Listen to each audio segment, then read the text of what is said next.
Hello students, आज हम देखेंगे न्यूट्रलाइजेशन रिएक्शन। ठीक है।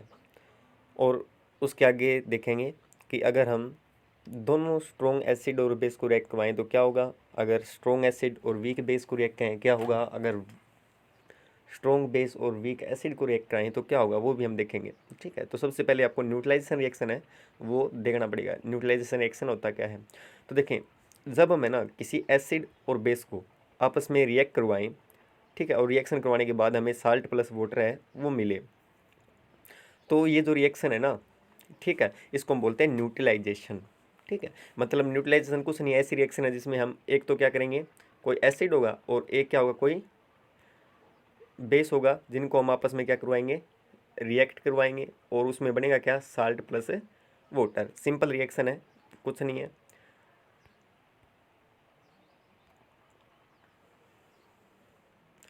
दोबारा से, न्यूट्रलाइजेशन एक ऐसी रिएक्शन है जिसके अंदर एक एसिड और एक बेस, उन दोनों को रिएक्ट कराएंगे। रिएक्ट करवाने के बाद हमें मिलेगा साल्ट प्लस वाटर। इस रिएक्शन को हम बोलेंगे न्यूट्रलाइजेशन रिएक्शन।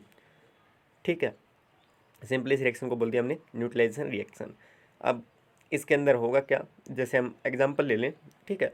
HCl है, एक एसिड है, NaOH है, सोडियम हाइड्रोक्साइड एक बेस है। बनेगा क्या, एक एसिड था एक बेस था, बनेगा क्या, NaCl सोडियम क्लोराइड प्लस में H2O वाटर। मतलब NaCl क्या हो गया, हमारा साल्ट हो गया, और H2O क्या होगा, हमारा वाटर हो गया। तो मतलब हम इसको बोलेंगे कि ये कौन सी रिएक्शन है, न्यूट्रलाइजेशन रिएक्शन है। ठीक है। ये थी हमारी न्यूट्रलाइजेशन रिएक्शन। आगे देखें कि हमें न्यूट्रलाइजेशन रिएक्शन है उसको अगर थोड़ा सा हम आगे फर्दर स्टडी करें तो हमें पता चलेगा कि न्यूट्रलाइजेशन रिएक्शन है एक्जोथर्मिक होती है। ठीक है। एक्जोथर्मिक होती है, मतलब हीट इसके अंदर क्या होगी, हमें इवोल्व होगी। ठीक है। हीट एब्जॉर्ब नहीं होगी, हीट एवोल्व होगी। तो न्यूट्रलाइजेशन रिएक्शन कौन सी होगी आपकी, एक्जोथर्मिक होगी नेचर में। मतलब हीट है वो रिलीज होगी जब ये रिएक्शन है वो कंप्लीट हो रही होगी। ठीक है। अब हम बात करें उससे थोड़ा सा आगे, जब हम स्ट्रॉन्ग एसिड और स्ट्रॉन्ग बेस को अगर हम रिएक्ट करवा रहे हैं। ठीक है। अब हमने सिंपल न्यूट्रलाइजेशन में क्या पढ़ा था, न्यूट्रलाइजेशन में हमने सिर्फ यहाँ पे ये देखा था कि एक एसिड होना चाहिए एक बेस होना चाहिए, इन दोनों की रिएक्शन होगी, साल्ट प्लस वाटर में क्या होगा, ऑब्टेन होगा। मतलब ये दोनों की जो इफेक्ट है वो कैंसिल हो जाएंगे। एसिड प्लस बेस हमें क्या मिलेगा रिएक्शन कंप्लीट होने के बाद, साल्ट प्लस वाटर। तो इसको हमने न्यूट्रलाइजेशन बोल दिया था। लेकिन हमने यहाँ ये डिस्कस नहीं किया था कि एसिड है वो स्ट्रॉन्ग होगा या बेस स्ट्रॉन्ग होगा, बेस स्ट्रॉन्ग होगा या एसिड वीक होगा। ठीक है। साल्ट है उसका नेचर कैसा होगा। ठीक है। ये हमने डिस्कस नहीं किया था। अगर एक एसिड और एक बेस आपस में रिएक्ट करवा रहे थे, साल्ट प्लस वाटर है वो बन रहा था, तो हमने उसको न्यूट्रलाइजेशन बोल दिया था। अब अगर आगे हम फर्दर स्टडी करेंगे कि इनमें से एसिड स्ट्रॉन्ग हो बेस वीक हो तो क्या होगा, वो हम देखेंगे। तो उसका जो फर्स्ट स्टेप हमारा वो क्या है कि अगर स्ट्रॉन्ग बेस हो और स्ट्रॉन्ग एसिड ले लिया, हमने स्ट्रॉन्ग बेस ले लिया, स्ट्रॉन्ग एसिड ले लिया। ठीक है। जब रिएक्शन होने के बाद जो हमें प्रोडक्ट मिलेंगे साल्ट प्लस वाटर, उसमें क्या होगा कि जो सोल्ट है वो क्या होगा, न्यूट्रल होगा, और जो H2O है वो क्या होगा, आपका H2O रहेगा। मतलब अगर इस सॉल्यूशन की अगर हम पीएच है, जो पीएच पेपर है उसके ऊपर हम इसका पीएच वैल्यू निकालेंगे तो हमें 7 मिलेगा। मतलब बिल्कुल न्यूट्रल मिलेगा ये सॉल्यूशन ना तो थोड़ा सा एसिडिक होगा ना बेसिक होगा, बिल्कुल न्यूट्रल में। ठीक है। जब हम स्ट्रॉन्ग एसिड और स्ट्रॉन्ग बेस है उसको रिएक्ट करवाएंगे तो उसका पीएच सॉल्यूशन है उसकी वैल्यू क्या मिलेगी, आपको 7 मिलेगी। ठीक है। अब बात करें हम कि एक एसिड हो वो तो स्ट्रॉन्ग हो और वे जो हमारा बेस है वो क्या हो, वीक हो, तब हमें क्या मिलेगी कि हमें हमारी जो पीएच वैल्यू है वो क्या मिलेगी, थोड़ी सी 7 से कम मिलेगी। मतलब स्लाइटली जो सोल्यूशन होगा हमारा ऑब्टेन होने के बाद जो सोल्यूशन हमें मिलेगा वो क्या मिलेगा, आपको स्लाइटली एसिडिक मिलेगा, थोड़ी सी 7 से वैल्यू आपकी क्या रहेगी, कम रहेगी। मतलब एसिड स्ट्रॉन्ग था और बेस क्या था, वीक था, तो मतलब जो एसिड है उसने अपनी दादागिरी है वो दिखा दी, और जो आपको सोल्यूशन मिलेगा थोड़ा सा क्या मिलेगा, स्लाइटली एसिडिक मिलेगा। मतलब 7 से कम वैल्यू आएगी आपके पीएच पे। मैं आपको बताऊं कि अगर किसी भी चीज़ की वैल्यू 7 है तो वो हम उसको न्यूट्रल बोलते हैं, अगर 7 से वैल्यू कम है तो उसको एसिडिक कैटेगरी में ले आते हैं, और 7 से वैल्यू ज़्यादा है तो उसको हम बेसिक कैटेगरी में लेते हैं। ठीक है। तो वैल्यू 7 से कम आई तो मतलब आपको जो सोल्यूशन मिलेगा रिएक्शन कंप्लीट होने के बाद वो स्लाइटली एसिडिक आपको मिलेगा।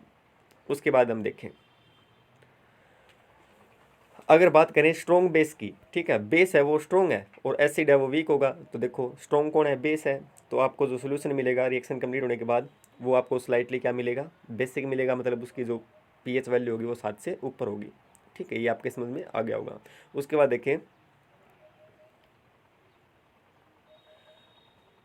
अगर हम बात करें दोनों के दोनों क्या है हमारे, एसिड और बेस दोनों के दोनों क्या थे हमारे, स्ट्रॉन्ग है। स्ट्रॉन्ग ही बेस है, स्ट्रॉन्ग एसिड है, तो मतलब दोनों के दोनों बराबर है, दोनों में जो पावर है वो बराबर है। ठीक है, तो बराबर है तो अपनी दादागिरी दोनों नहीं चला पाएंगे और जो हमें सोल्यूशन मिलेगा वो न्यूट्रल मिलेगा, जिसकी पीएच वैल्यू 7 आएगी। जैसे फॉर एग्जांपल हमने यहाँ पे देखा कि HCl है वो स्ट्रॉन्ग है। ठीक है, स्ट्रॉन्ग एसिड हमारा HCl। उसके बाद हम देखेंगे कि हमारा NaOH है वो स्ट्रॉन्ग बेस है, दोनों स्ट्रॉन्ग है। तो NaCl क्या मिला, साल्ट मिल गया, और हमें क्या मिला, H2O वाटर मिला। न्यूट्रलाइजेशन रिएक्शन है क्योंकि एक एसिड और एक बेस रिएक्ट करवा रहे हैं, साल्ट प्लस वाटर बना। तो ये जो सोल्यूशन मिलेगा हमें NaCl प्लस में H2 का जो सोल्यूशन मिलेगा रिएक्शन कंप्लीट होने के बाद, उसकी अगर पीएच वैल्यू हम देखेंगे तो वो आपको 7 मिलेगी। क्यों, क्योंकि दोनों के दोनों स्ट्रॉन्ग थे। ठीक है, अब ये होगा क्यों, ऐसा क्यों होगा, ये भी आपको मैं रीज़न बता देता हूँ। रीज़न आपका ये यहाँ पे है। ठीक है, जो स्ट्रॉन्ग एसिड और जो स्ट्रॉन्ग बेस होते हैं ना, वो कम्प्लीटली डिसोसिएबल होते हैं। ठीक है, मतलब टूट जाएंगे, दोनों के दोनों टूटेंगे, डिसोसिएट होंगे, आयंस में डिसोसिएट हो जाएंगे। और क्या होगा कि देखो आपका जो HCl है वो H प्लस और Cl माइनस में क्या होगा, टूटेगा। और NaOH है वो किस में टूटेगा, Na प्लस और OH माइनस में टूटेगा। तो इसके अंदर क्या होगा कि आपका एक H प्लस और एक तो आपका H प्लस और एक OH माइनस, ये मिलेंगे और क्या बना देंगे, वाटर बना देंगे। इधर से Na प्लस और Cl माइनस, ये मिलके क्या बना देंगे, NaCl बना देंगे। ठीक है, तो मतलब एक H प्लस था वो एक OH माइनस के साथ मिल गया। ठीक है, इसीलिए आपका जो वैल्यू आएगी इस सोल्यूशन की पूरी क्या आएगी, आपकी 7 आएगी, न्यूट्रल होगा ये। ठीक है, उसके बाद हम देखें,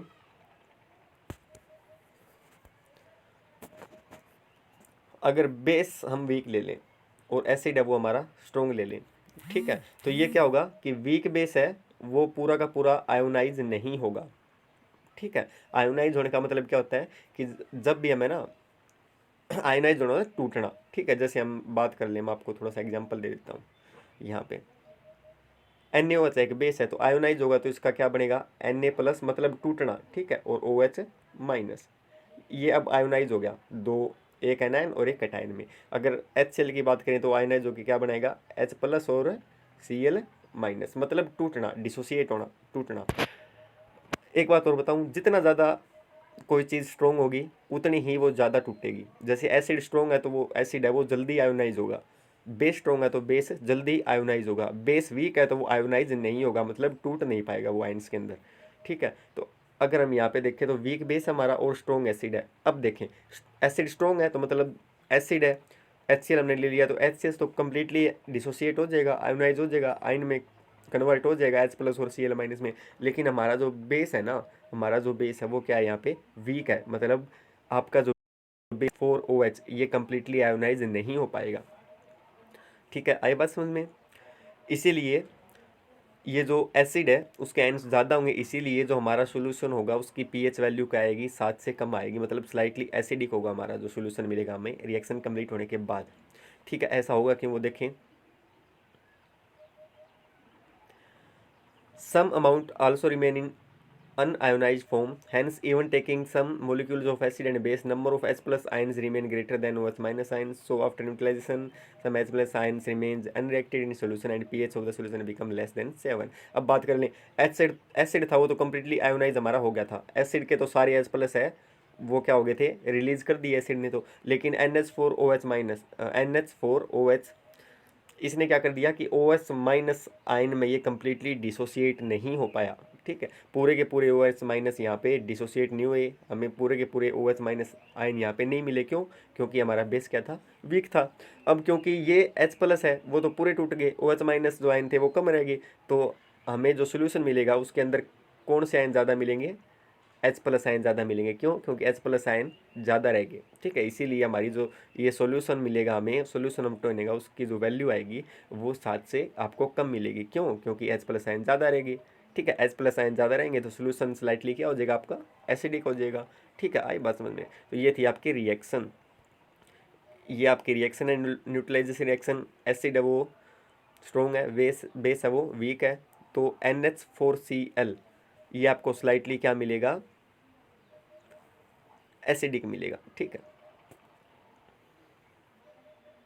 उसके बाद देखिए हम कि अगर बेस हमने स्ट्रॉन्ग ले लिया, अब की बार पीछे हमने क्या देखा था कि एसिड है वो स्ट्रॉन्ग लिया था, बेस है वो वीक ले लिया था। अब की बार हम बेस है वो तो स्ट्रॉन्ग ले लें और एसिड है वो वीक ले लें, इनकी रिएक्शन करवाएं, देखेंगे क्या होगा। अगर वीक एसिड लेंगे, एसिटिक एसिड आपका क्या है, वीक एसिड है, NaOH है वो आपका स्ट्रॉन्ग बेस है, ठीक है। तो क्या होगा, अब देखो हमने स्ट्रॉन्ग ले लिया बेस और वीक ले लिया एसिड। अब की बार क्या होगा कि बेस स्ट्रॉन्ग है तो बेस है वो कंप्लीटली आयोनाइज हो जाएगा, ठीक है। बेस कंप्लीटली डिसोसिएट हो जाएगा, किस में, बेस कंप्लीटली टूट जाएगा Na+ और OH- में। अब की बार क्योंकि बेस स्ट्रॉन्ग है तो हमें सारे के सारे OH- आयन है वो मिल जाएंगे। अब की बार हमने क्या देखा कि एसिड है वो क्या है, वीक है, तो मतलब ये कंप्लीटली H+ आयन हमें प्रोवाइड नहीं करवाएगा, नहीं टूट पाएगा, कंप्लीटली आयोनाइज नहीं होगा, डिसोसिएट नहीं होगा। तो H+ आयन हमारे पास क्या रह जाएंगे, कम रह जाएंगे। OH- ज़्यादा हो गए, H+ आयन कम रह गए। तो मतलब सॉल्यूशन के अंदर नेट सॉल्यूशन जो हमारा मिलेगा हमें रिएक्शन के बाद, उसमें OH- आयन आपके क्या रह जाएंगे, ज़्यादा, ठीक है। इसके कारण ये जो आपका CH3COO Na सोडियम जो एसीटेट है, सोडियम एसीटेट है, ये क्या होगा, वीक बेस, ठीक है। क्यों, क्योंकि वो माइनस ज़्यादा रहेगी सोल्यूशन के अंदर, तो ये वीक बेस की तरह काम करेगा। इसकी अगर पीएच वैल्यू हम निकालेंगे तो ये 7 से क्या मिलेगी आपको, ग्रेटर मिलेगी, ठीक है। ये था आपका न्यूट्रलाइजेशन रिएक्शन। याद रखें, इसमें हमने देखा कि एसिड और बेस आपस में रिएक्ट करवाएं और सॉल्ट प्लस वाटर बना दें, तो ये जो रिएक्शन है इसको हम बोलेंगे न्यूट्रलाइजेशन। अब उसको आगे हमने देख लिया कि स्ट्रॉन्ग एसिड और वीक बेस को रिएक्ट आएँ तो हमें क्या मिलेगा, दोनों स्ट्रॉन्ग हो तो जो हमारा जो प्रोडक्ट है वो क्या होगा, अगर एसिड वीक है और बेस स्ट्रॉन्ग है तो हमें क्या मिलेगा। ये चीज़ें हमने डिस्कस कर ली, उम्मीद करता हूँ आपके समझ में आ गई होगी। नेक्स्ट वीडियो के अंदर हम फिर से हमारा जो चैप्टर है उसको कंटिन्यू रखेंगे।